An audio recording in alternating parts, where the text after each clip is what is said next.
Ici, autour du lac du Der, on suit une route pas comme les autres, celle des églises à pans de bois.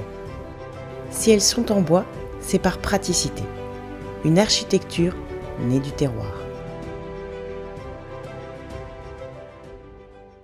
Les habitants, à l'époque de Henri III à peu près, c'est-à-dire en 1500 et quelques, construisaient leurs maisons avec les matériaux qu'ils trouvaient sur place. Et cette période, c'était du bocage et des forêts. Les forêts, c'était du chêne, qu'on appelle d'Hervos, et donc c'est devenu Der, la région du Der. Donc les gens ont dit, les édifices religieux, on va les faire exactement de la même façon. La route des églises relie une dizaine d'édifices du XVe au XVIIIe siècle autour du lac du Der.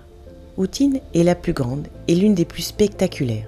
Et elle a subi beaucoup de transformations. La transformation plus importante a été faite au XIXe siècle par le curé de l'époque qui n'aimait pas, en définitive, la construction telle qu'elle avait été faite avant. C'est-à-dire, on voyait les poteaux tels que vous les voyez aujourd'hui. Donc il avait décidé de les cacher. Et si vous regardez sur l'avant, vous voyez, on a gardé 2 poteaux qui sont avec des lambris. Et lui, il avait mis des lambris partout. Il a fallu attendre la rénovation qui a eu lieu de 1979 à 1986 pour que les bâtiments de France se disent que tout compte fait, c'était une erreur d'avoir caché ces magnifiques poteaux parce que ça ne ressemblait pas à la construction d'origine. Certaines ont même changé d'adresse.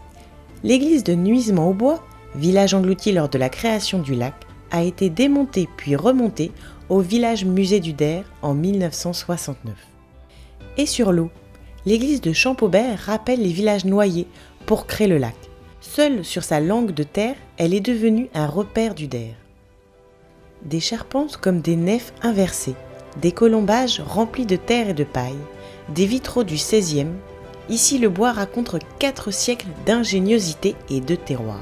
Suivez la route, ouvrez les portes et le décor fait le reste.